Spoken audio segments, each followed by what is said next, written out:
to Commissioner Wilson's virtual office hours. Happy Friday. I love this day. I know, Fridays are the best. And you know what, it's crazy because this was a short week, but I think we just crammed so much into it. It didn't feel like a short week. It still felt full length, but it was good. How was your weekend? Last weekend? This one's going to be good. Last weekend was really good, actually. You know, it was several family members have birthdays this time of year, and we had a lot of different graduates that we celebrated. This has been a very exciting time of year. As the country talked about and celebrated, or really memorialized the brave men and women who have served for our freedoms. And I think every day, things like this, where we're allowed to say whatever we want to and discuss things directly with the electorate, we wouldn't be able to do this if there weren't people that were willing to fight and die for us to be able to do this. So I don't take any of it for granted. So Memorial Day is, of course, very somber and very reflective for those reasons. And if you're listening and you are somebody who served our country or are serving our country, thank you very much. Democracy works. Democracy works, and it's fragile, and it needs to be protected, and we all have our part in keeping an eye on it. And for the people who really will, you know, ultimately make a sacrifice as big as the ones in our service, it's something that to me is so noble, and really understanding that our freedoms, our every day that we take for granted, are because of their sacrifices. Well, happy Memorial Day for those of you who celebrated, and I hope you had a great weekend. We have some really awesome COVID updates to share today. Yeah, so we are, as you all have been probably very aware, trying really hard to make sure that we're getting a certain percentage of the population vaccinated, because I hate the herd immunity, so we're calling it community immunity. When that number hits a certain level, we sort of know that we are, as a population, not putting people at risk, not putting our health workers at risk. And we are right in that 60% range. So today, the mayor, during his state of the county, announced that we'd be going to phase 3, which means that all mandates that the county asked our residents to abide by for safety are lifted. It really does indicate to me that, you know, our infection rates, our hospital rates, the number of people that are getting sick every day is now down so low that you know, we don't have to have that constant sense of fear and dread that something is going to happen. Now, listen, don't get me wrong. We still have to be vigilant about making sure we are encouraging anyone we know to get vaccinated. The county is still vaccinating people at Barnett Park. There are sites all over the county, as far as in CVS, Walgreens, Publix. We can help you navigate that, or you can go to ocfl.net and just look on the COVID page. There's still lots of resources available. We're still testing because, you know, there's a certain population that isn't going to be able to get vaccinated. And so we really still want to make sure that if there is contact tracing to be done, that we can do that accurately. Yeah, so we haven't received any COVID-related inquiries lately, but if you do have any questions about vaccination sites, you can email district1@ocfl.net in order to have your questions heard. I think it's a great sign. I think it's a great sign, and I'm really proud of the residents of Orange County for really exceeding the rest of the state and you know, a lot of parts of the country in their interest in getting vaccinated, because it shows that they were concerned for their whole community. I mean, we're talking about people ages 11 and up that are eligible now, and you know, having some young people in my life that I've talked to, they were ready because they understood that the reason why they've never had smallpox and they've never had polio was because someone, you know, made sure that they were able to get a vaccine. So these are kids that understood that that's part of their civic duty, was to make sure they were not going to bring a sickness into a room where there may be people who are more vulnerable. Yeah, and you just have to like tear up when you see those videos of hospitals saying goodbye to the last COVID patient, and you know, the healthcare workers that had to be in the front lines and see death and see sickness. They're coming up for air a little bit. Oh my gosh, and they're, you know, I think we have to continue to remember the people who suffered and died through this. It's a pandemic. There are countries that are still not even getting their first round of vaccines out, that we have to make sure that we advocate for, because it's a global pandemic. We don't get to just call it a day and be done here. things feel so much different here now, but we have to make sure that we're really being good global citizens in our advocacy and making sure that the vaccines are being distributed internationally. Well, let's talk a little bit about that State of the Union that you talked about, because there was an emphasis on healthcare workers. Maybe talk about the event and what that event meant today. Yeah, it was the first one that I'd been to. Obviously, I've only been in office for a few months, and we were able to attend today, which really felt monumental because there were people there. We were still socially distanced, but there were people in a room together for an event, which to me felt really the way that I really envisioned what being in office would feel like. And the mayor was able to present sort of an update on the state of the county. So if you think of the State of the Union as being sort of the president's version of this.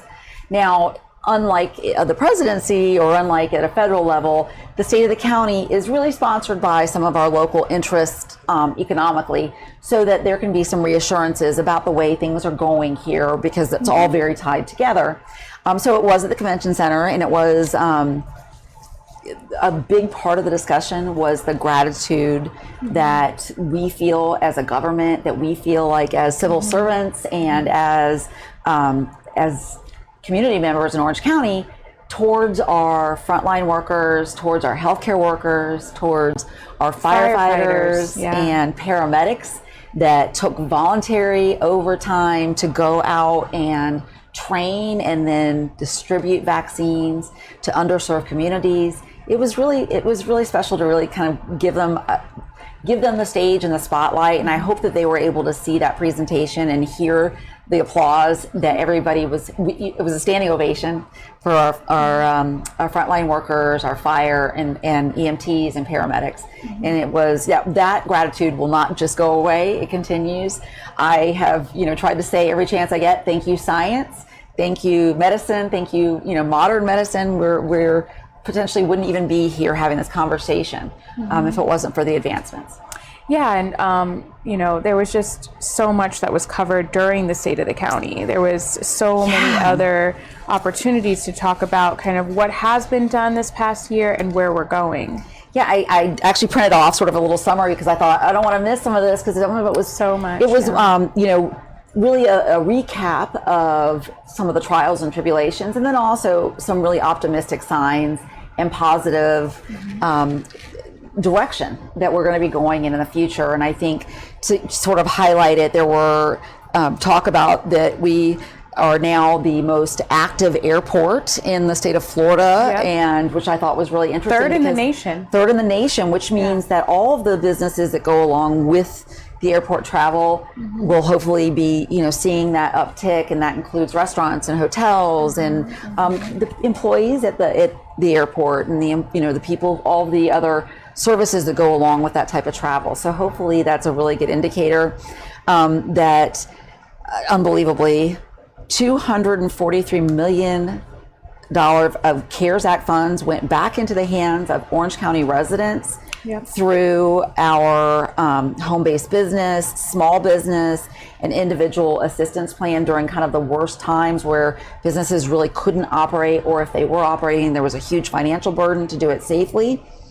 There were 11 million that went into social services to hopefully kind of shore up that safety net. They distributed something like 25 million masks and 1 million bottles of hand sanitizer, which kind of grosses me out, but it shows you the commitment that the county really jumped on right away to try to save lives and to protect citizens and businesses. So I think it was worth going back over all those efforts now that we are able to look at it a little bit in hindsight.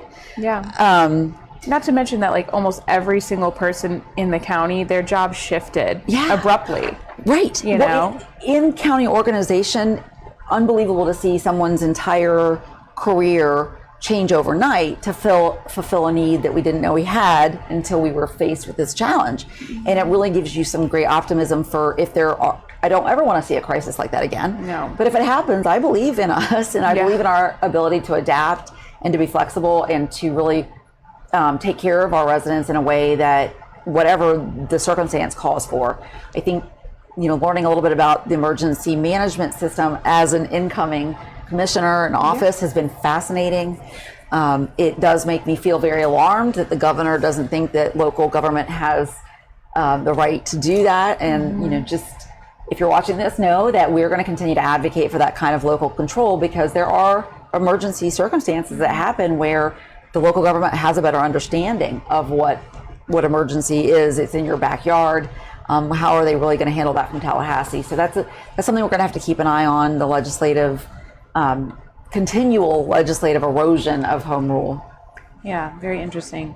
What else was talked about during Vision 2050? Yeah, I think I know, it was you so know, much. there was so much, but I think some of the things that really stood out to me, there was a lot, you know, talking about transportation and smart growth and a lot of the sustainability plans. I love that Jeff Benavides and his team Mr. and Sunshine. the people that, Mr. Sunshine and all the people that worked on our sustainability and resiliency plan that was passed by the board.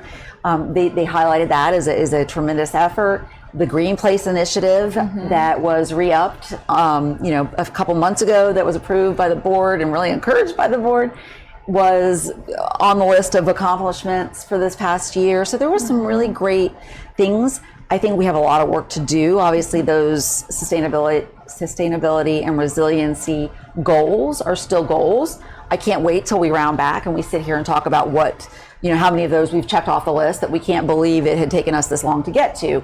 But we're getting there, and I do think, you know, on the agenda this upcoming Tuesday, there'll be a discussion about potential financing, e-PACE financing. Am I calling it right? It's PACE financing. PACE financing, which offers opportunities for businesses to actually make some changes to their building to be more sustainable and resilient through a special kind of financing. And I think it's going to be the other municipalities and counties that have used this have really seen a great outcome in providing a more flexible financing option for businesses that want to do the right thing and want to become more sustainable and update their energy, the way they're consuming energy.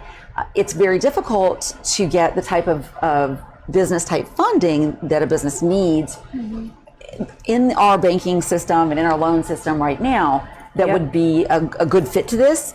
So to see a program like this really gives some opportunity to the innovative businesses that are coming, and then the businesses that have been here who really want to catch up and have a more sustainable building. Absolutely. Before we go even deeper into that and even talking about what you've done this past week, I think that there's something important that happened during the month of June that you might want to touch on. There's a lot of bills that have happened at the state level. Oh goodness, this is Pride Month. This is Pride Month. This is what she's saying, because I have been stomping around here.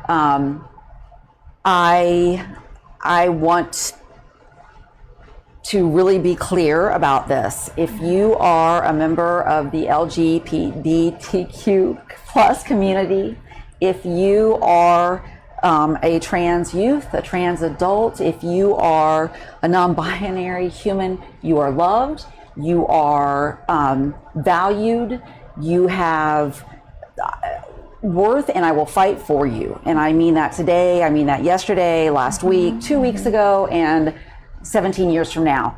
I was really horrified that the first day of Pride Month, the anniversary is coming up of the Pulse, which was a devastating blow to that community here in Orlando, that our governor was as callous as to sign an anti-trans bill into law, and then to turn right around and veto funding that goes to help people who were victims during the Pulse mental health initiatives for LGBTQ youth, who, by the way, are constantly having more mental health crises because they are encountered with a certain level of prejudice all days, every day. They don't need it from their governor. They don't need it. They need acceptance. They need people who will understand that rights are not pie. If we all get a slice of, if we all get rights, it doesn't take away yours.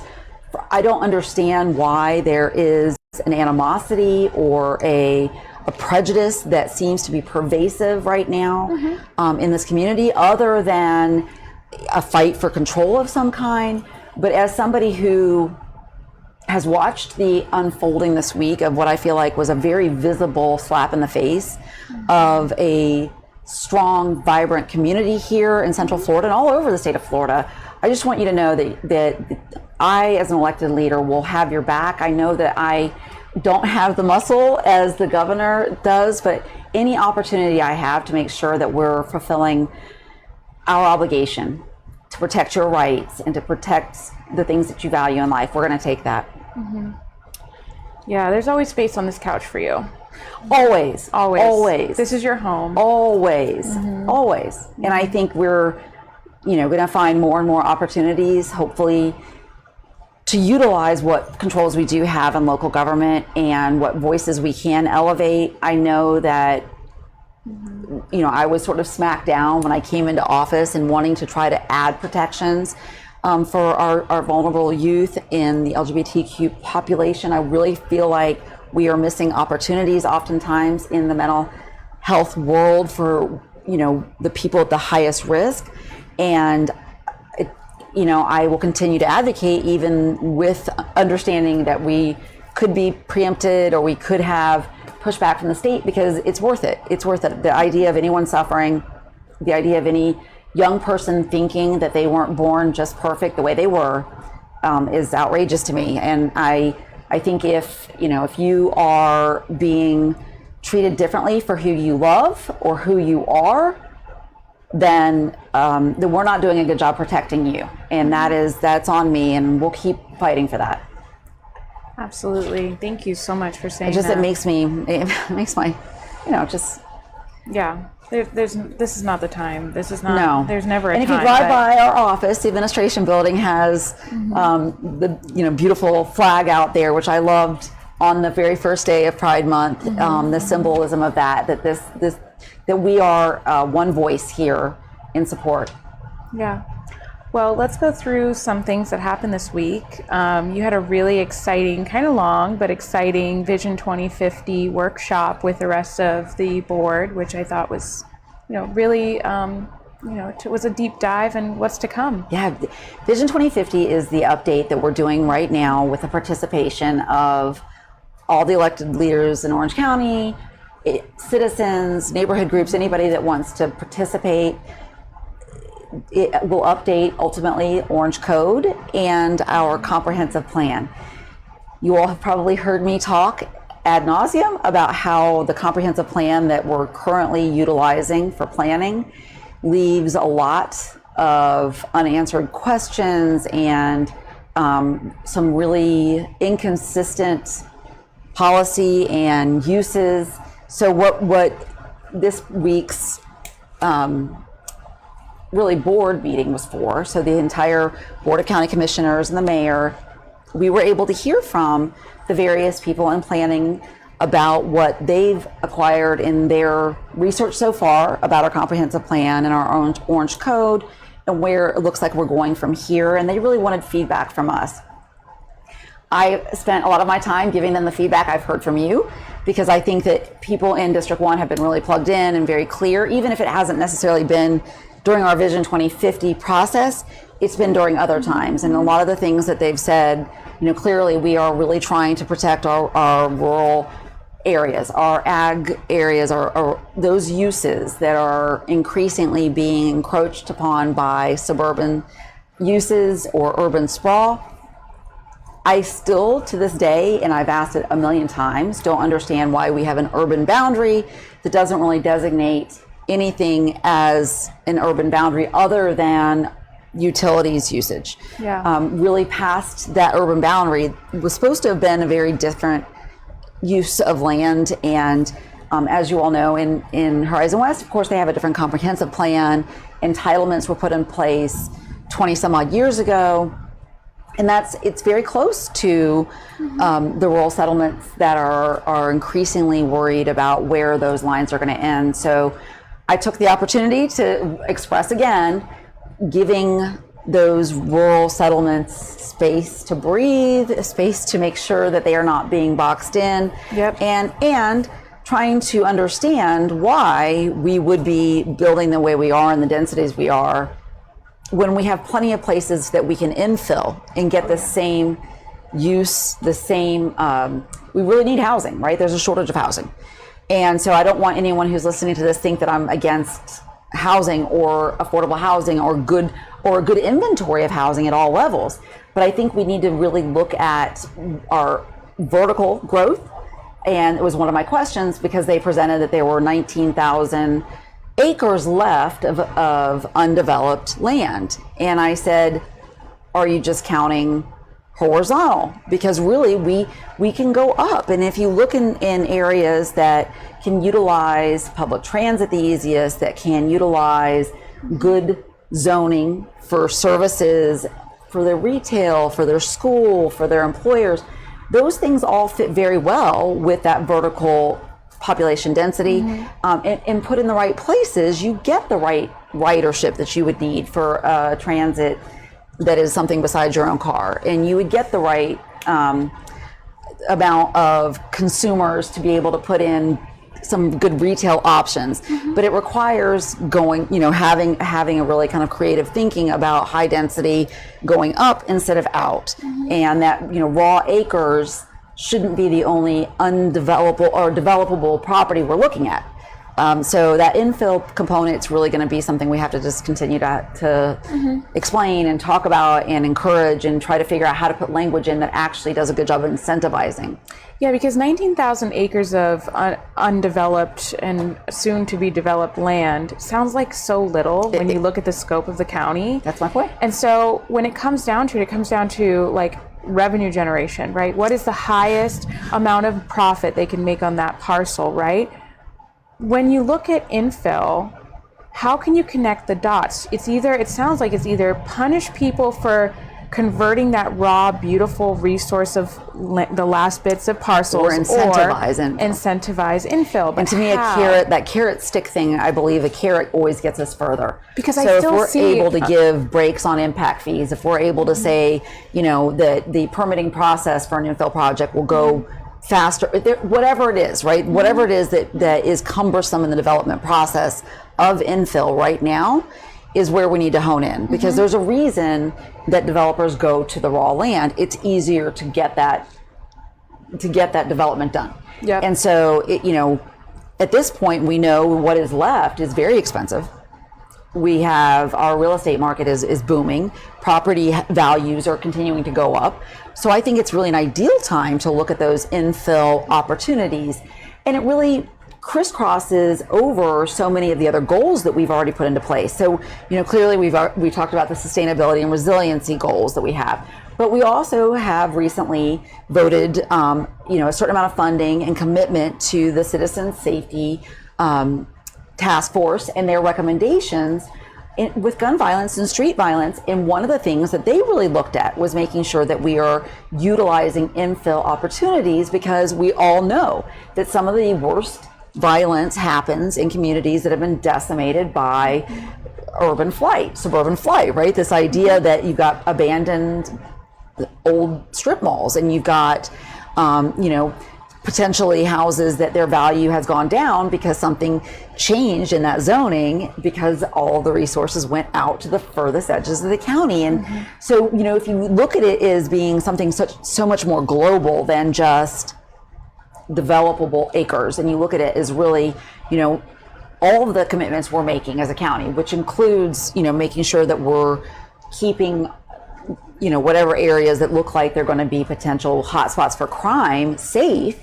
then we still incentivize infill, right? So we can come back to it again and again and again as the opportunity we have to try to make things, to check those boxes, right? Because we get the resiliency and the sustainability, we get more safety. We know for a fact that if we are utilizing that infill and we're not, that population isn't plateauing or going down, that then you get the resources for schools and magnet programs. So it's really all a very global look at why infill makes more sense.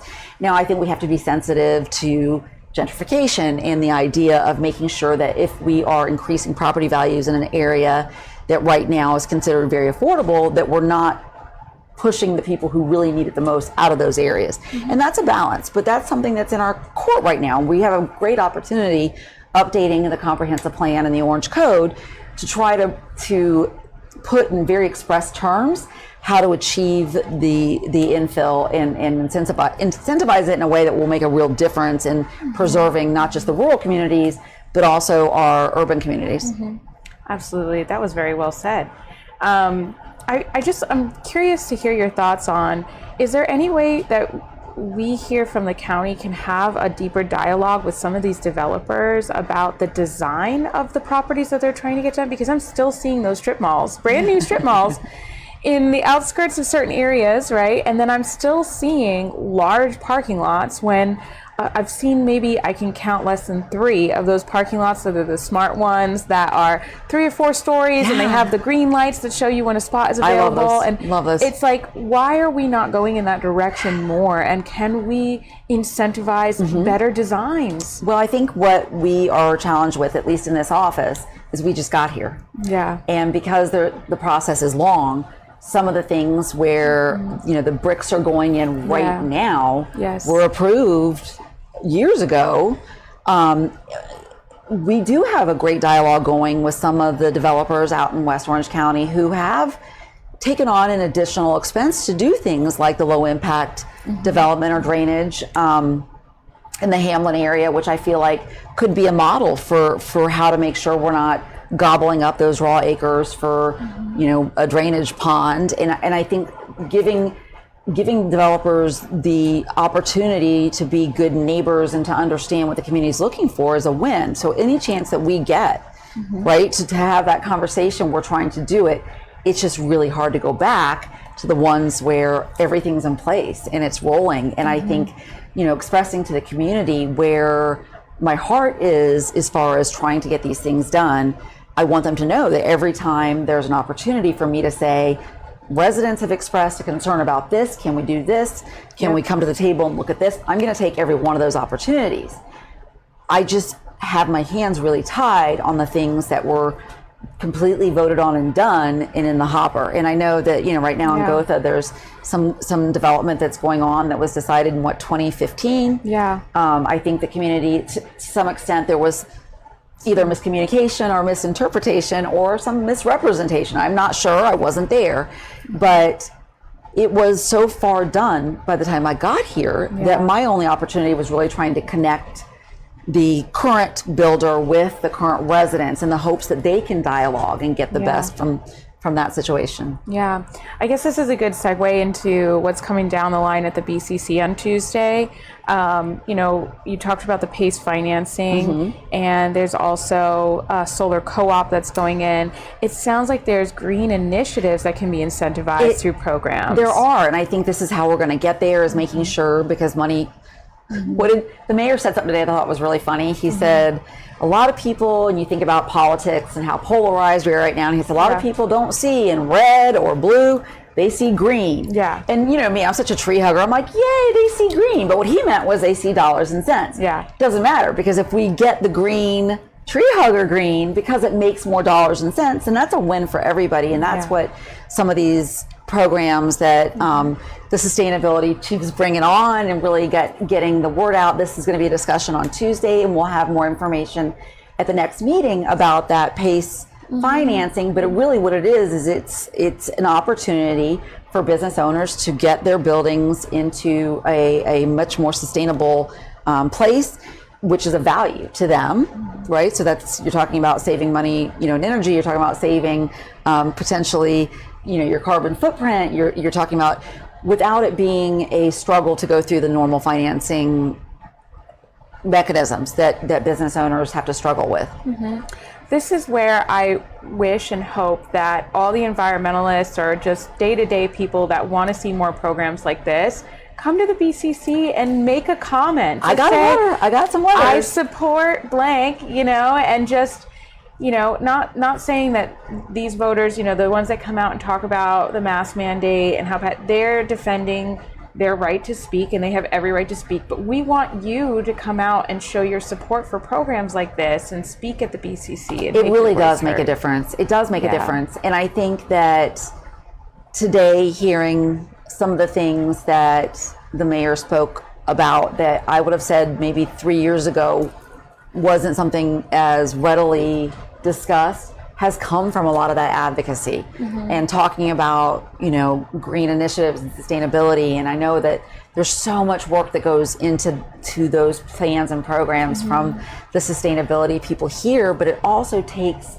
understanding that as residents, when the commission and the mayor work for you, your advocacy is everything. You know, it's in, and there are, you know, this usual suspects of people who really do, they're very vocal about whatever it is.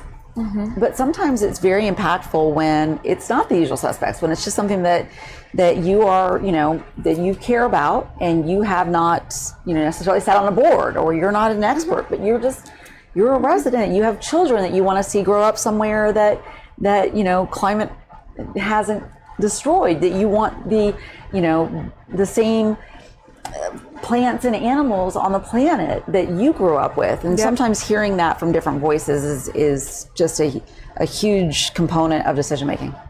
Well, the puppy people are very vocal, and the chicken people are very vocal. And the chicken conversation's coming back. This is the last. This should be the last one. So if you want to come out and speak on some chickens. Yeah. Well, and just to be clear, so right now, because that's a procedural, there's a procedural check mark, right? For something to become an ordinance or for the ordinance to be updated, they have to go through a certain number of meetings and make sure that the language is very precise. And so there's a procedural component to that. And this is the second public meeting before that language can be really enacted as an ordinance. And that's a nice fail-safe, because it does provide the public, if there's an ordinance that isn't as popular as the chicken ordinance, or as some of the other things that we've seen come through that are popular, having more than one of those public hearings allows people to come out if they're like, wait a minute, I didn't know that was happening. If I'd known, I would have spoken up.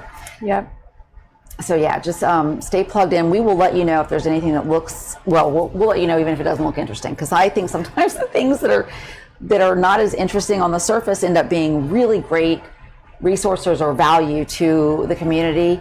So we'll make sure to get all that information out.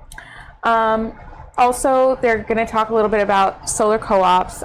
Jeff Benavides just sent us a bunch of information for social media, so we'll be posting all about it. But, you know, another way residents can get involved in the Sustainability Action Plan. Yeah, and we actually just joined. We're looking, we have a lot of shade, and we have some funny pitches. But I am committed to trying to see where we can get some offset there, and so join me. Solar co-op. It's really an interesting concept that people kind of getting together allows for more, well, it's bargaining power or consumer power.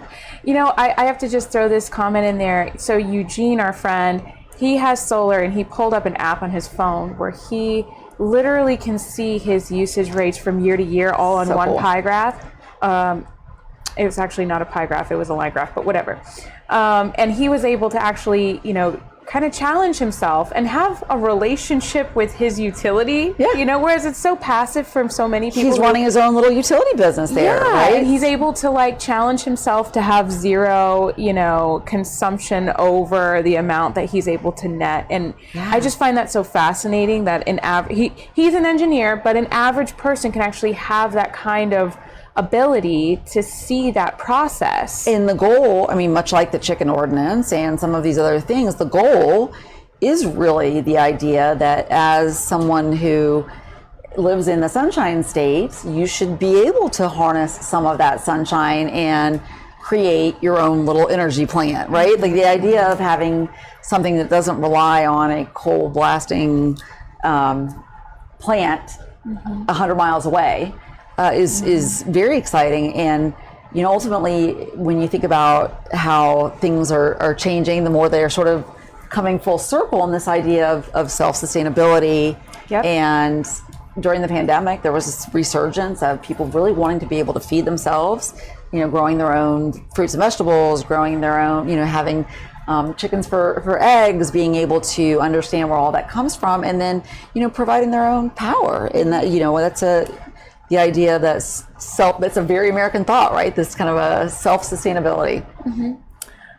There was something that was said today during the State of the County that I think maybe you want to touch on. It's the first time I've heard it spoken in public, but a transportation tax that's coming down the line.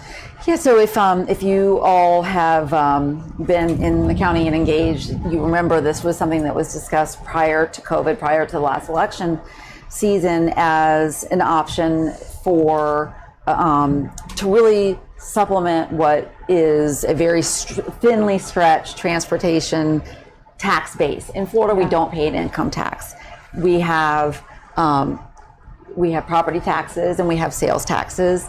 And some of those sales taxes even have really been affected by, so our gas tax is going down, down, down, down. It went down over COVID, but it's going to continue to go down, which is good, right? Because it means we're getting more electric vehicles out there. But then what's going to be the makeup, right? How are we going to make up for that? Online sales, that sales tax that goes down, down, down. How are we going to make up for that? Well, the state of Florida did enact a sales tax for online sales, but it doesn't come back to us locally. It's being earmarked for very specific things.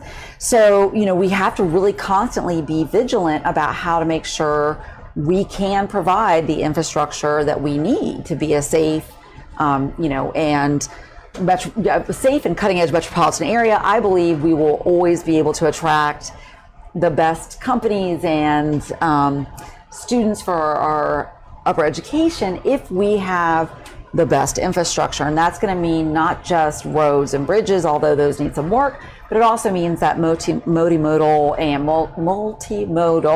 and good pedestrian options, making sure that we've retrofitted areas that don't have a bike lane, and really every way that we can consider transportation that we never haven't. And when Orange County was a little teeny tiny mosquito county, the idea of building a big road was very exciting. Now we're at the point where we have fully admitted, and the mayor said it today, we can't continue to add lanes to these roads. We need other forms of transportation. Mm-hmm. I would highly, highly, highly encourage anybody who's got questions about this to go back and take a look at some of the meetings that were done when they were first discussing the transportation tax, because it really did include things like, how are we going to make sure we have public transit, not just individuals in their cars? Yeah. And we've learned more since then. So how are we going to continue, are we looking at making sure we're EV ready so that electrical vehicles aren't, stuck on the side of the road because Orange County doesn't have any place for them to recharge? And are we going to make sure that when the high-speed rail comes through, that we have a way to capitalize off of the infrastructure that they're investing in so that we can build off of that? And so all those things become really a lot more possible if residents are interested in increasing a sales tax earmarked specifically for those type of projects. And I think, anytime you talk taxes, it gets contentious, and I understand that. We should be very protective of our money. We have a job to make sure that residents and taxpayers are getting the most for their money. So the reason why they hit pause on this during the COVID pandemic was a sales tax in a place that sees as many visitors as we do. Mm-hmm. At the highest end of those tourist times, we end up it ends up not being a resident tax. And those sales taxes are really something that we will benefit from visitors paying into. And so the idea of really engaging that and continuing on that path without the visitors means it was another tax for residents who are already struggling during COVID. And there was so much going on in the industry that was the most impacted. So the mayor understandably hit the pause button. It doesn't mean that it's all canceled, but I know that the discussions are going to start back up. It would go to the voters. So even this I don't get to decide, the mayor doesn't get to decide. We can talk about the way the referendum will look, and then the referendum goes on a ballot. And so that's an exciting option for voters. Well, this is what I love about the Vision 2050 conversation, because you brought it up, which I love repeating this. Pedestrians are a mode of transportation. It's like the original mode of transportation. Exactly. And so, if you keep building more lanes and making roads faster, you are affecting pedestrian safety. And, I think the Vision 2050, with all the workshops and series that are coming down the line, it's your opportunity as the voter to make your voice heard so that you can say, I want to feel safe riding my bike. you know? It seems so basic, but we as a county have made islands of neighborhoods. Yeah. Where a neighborhood is, you can't leave the neighborhood except for by one exit, and that exit has you crossing 6 lanes. Sometimes 9 lanes. Sometimes 9 lanes to get somewhere, anywhere. So your options are car or nothing. Yeah. And that's not okay, and especially knowing that we are looking at infill in that density. And if we have density in areas where, like I said, that's where you have the best opportunity to get great ridership in transit, and you get the best participation in a great vibrant pedestrian corridor, and bicycling. I love the idea of, being able to do a shopping, schooling, work day with on your bike, and having a safe way to do that. The idea of drawing a little line or painting a line in between a 6-lane road and what many see as just another place you can swerve, yep. it's not a responsible way to provide a bicycle lane. So we're going to really work on getting away from that and trying to retrofit some of those. Mm-hmm, mm-hmm. That's a big goal. Well, let's take a second to see if we have any questions. No questions so far? Well, I want to say welcome to the team, new interns, Connor, Yay. Angelica, Shelby, and our new hire, Hannah, who you will have the pleasure of meeting again soon. We are so excited to see the team grow. Mm-hmm. I am super grateful because these are genius, mm-hmm. creative, mm-hmm. motivated, kind humans that, I feel will change my life, and I'll learn, and hopefully as a result our residents will see even more benefits. I'm very, very excited to have mm-hmm. our team grow, and I'm very grateful for the interns and for our mm-hmm. new staff member Hannah. So mm-hmm. Yeah, I'm very excited. I think because budgetary time's coming around, I'm sure all of the district budgets are going to be scrutinized, and I think that's an opportunity to educate people on giving our youth an opportunity yes. to engage in civics and giving them employment internships. Exactly. Because a lot of people rely, and in my nonprofit world, we have a lot of unpaid interns right. that I wish we had enough funding to right, because they're really struggling. They're really struggling, and these are oftentimes yeah. people who are going into debt because they're trying to complete, an education, mm-hmm. but they want to get experience in the field that they're studying or that they're interested in, which is, by the way, we all forge our path. You yep. find out if it's really going to work for you to be in that kind of work environment.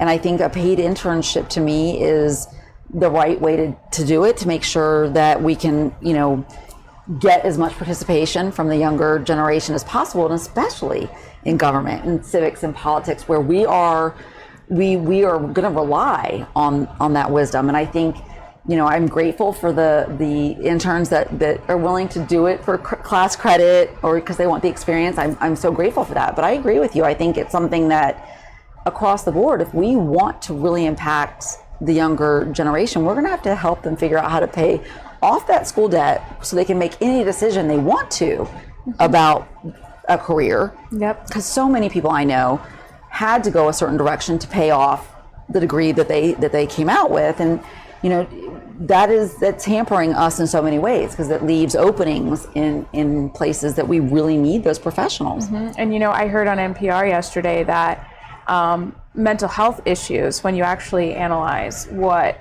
the youth and all different ages are really struggling with, debt is crippling to the point where a lot of people are struggling yeah. with their mental health because they can't afford to either go to counseling, what have you, or they are terrified of their future. It just feels like a weight. It feels like a weight yeah. on your shoulder that you feel like if I can't make a plan for how to get out from underneath this, then I'm gonna never sleep again.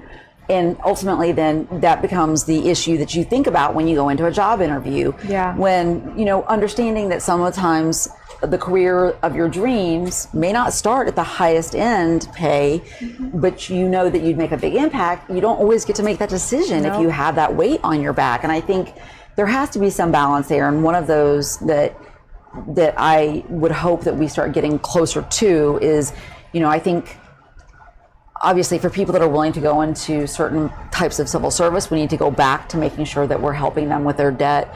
I think understanding that paid internships allow for so much more engagement, and we'll all benefit from that. Also vocational training programs. Vocational training programs.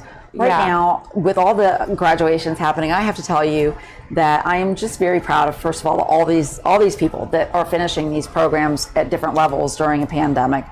And especially our vocational programs, where if you think it's hard to go learn chemistry with a mask on, try learning how to wire a house. Yeah. And it's welding. I mean, these are things that we have to have because we don't get infrastructure without good electricians and welders, and we don't have a housing market without carpenters.